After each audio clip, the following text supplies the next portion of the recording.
Hi everyone, it's Ents. So this video will be the complete gameplay of completing the game. It's going to be about 10 minutes. So let's get started. Alright, so one of the key strategy is which area do you clear first, right? And this is what I do. I don't really know for sure what's the fastest one, but I think the windmill is always included if you want to get the fastest time. Okay, so the main mechanic is you got to clear out the infection. And by the way, the infection is growing, if you can see there. And it seems like it's going slow, but in 5 minutes it covers the majority of the map. So it actually is growing pretty fast. So you need to, well, I shouldn't waste time here. But let's get going. You not only have to clear the infection, but you have to kill all the enemies.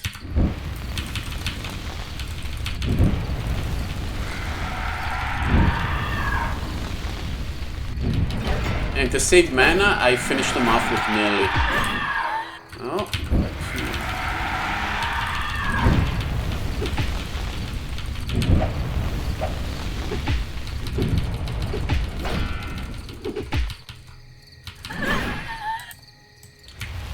Alright. The other thing about windmill is it gives you a 50% running speed bonus. And it sounds like, oh, that's not a big deal. No, it's a big deal because it actually allows you to clean up much faster. And it's a relatively small area. It's only a 3x3 grid. So it's actually quite quick.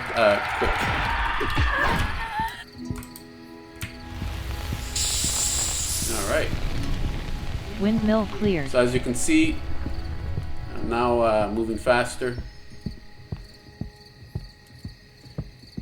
And the labels show up when you're near the keep, so you know everything. So the boss is here, Skelganis, but it's not.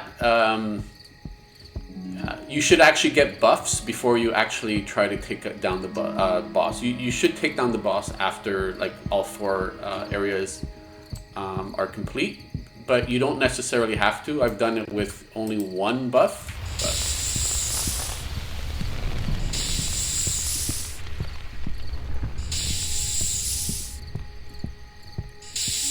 so the Barracks gives you, after you clear it, you get 20% damage increase, which is a very, very good buff. It means basically 3 fireballs will kill these non-elites, but you have to clear it first to get that buff. Target too far. So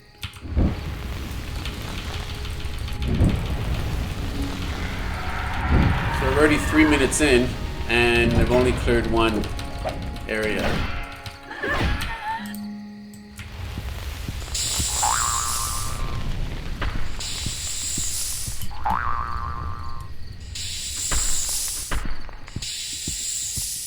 Let's see if I can get that one. Let's go. Alright. Oh, maybe I'll get another one. No. There's a target dummy up there. So you gotta watch when you're tap targeting that you don't actually target the target dummy. The target dummy has 1 million health. So here's the target dummy that I'm talking about.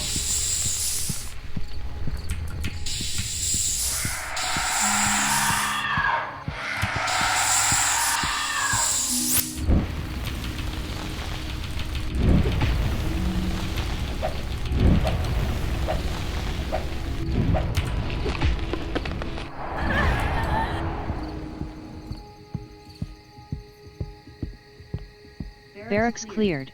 Alright. So if you look at the tooltip now,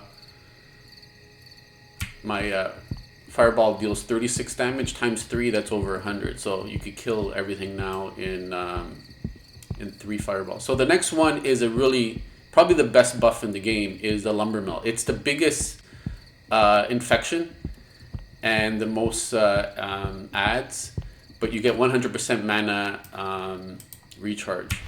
But it takes a long time to clear, especially when it's grown already. And it's, as you can see, it's still growing.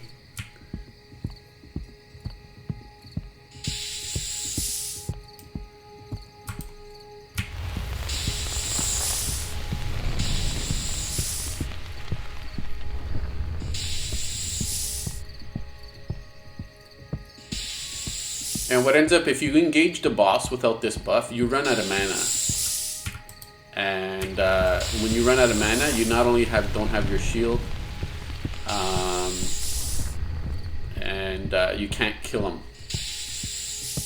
So this fire shield not only kills the infection, but it reduces damage, all the damage, by 50%. And when you're trying to kill the boss does moderate damage. And so you basically need it up. Not only that, he has mechanics where he actually spreads infection.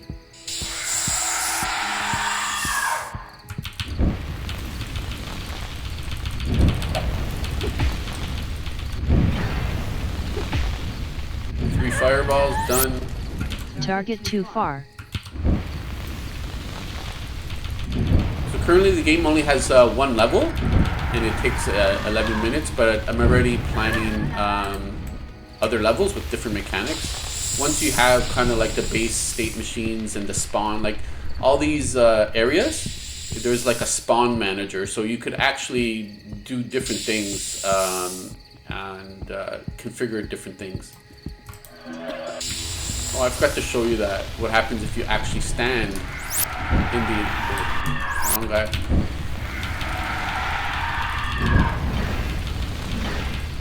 Not enough mana.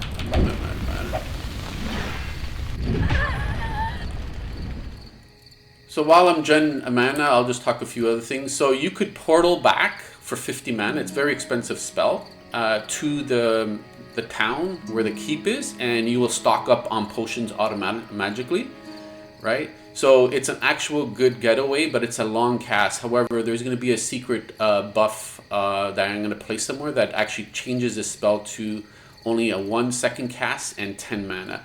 So it's going to be like a very quick getaway, right? So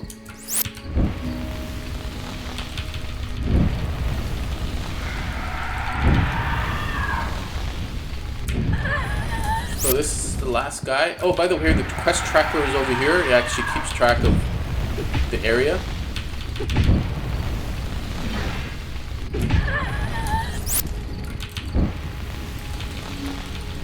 Not enough mana.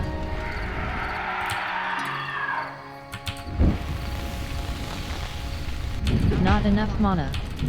Not enough mana. All right.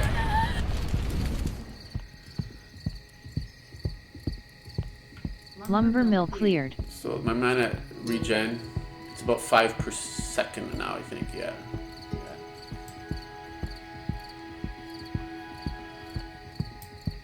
So this is the last. In a way, I could have killed the boss with this. So this archery buff that once you clear this archery area is plus 10 range on your spells. And it's actually very, very powerful against the boss. And the reason why is the boss's shadow bolt range is 30 yards and your fireball range is 25. So you always have to be inside his casting range. You're always inside. But with this buff, which is 10 meters, adds to your 25 meters and it's 35 meters, which means you could outrange him, which means he's chasing you to try to cast all the time.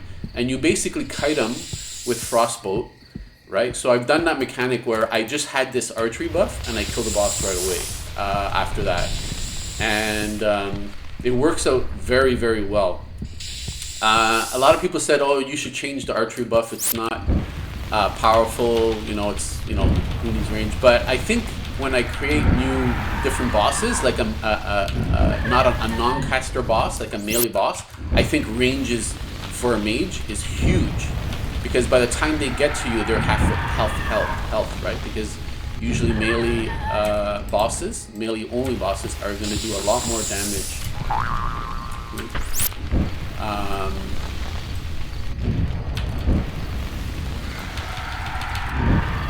So we'll see.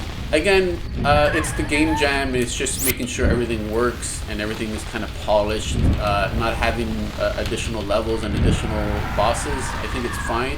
I could design it post jam. This is the last one, I think.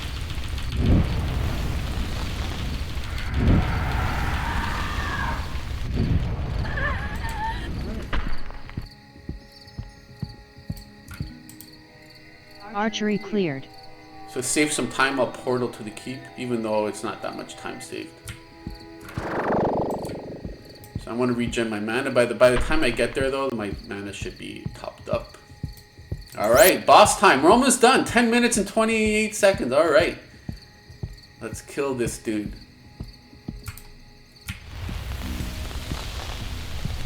Wait to 100 mana. There we go.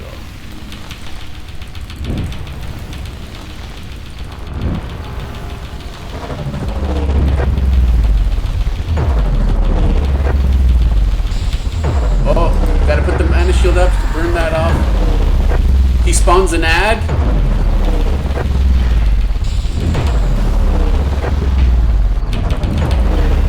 Alright, I'm gonna pop. Mana Not enough there mana. we go. The ad only has 15 health. Quest completed.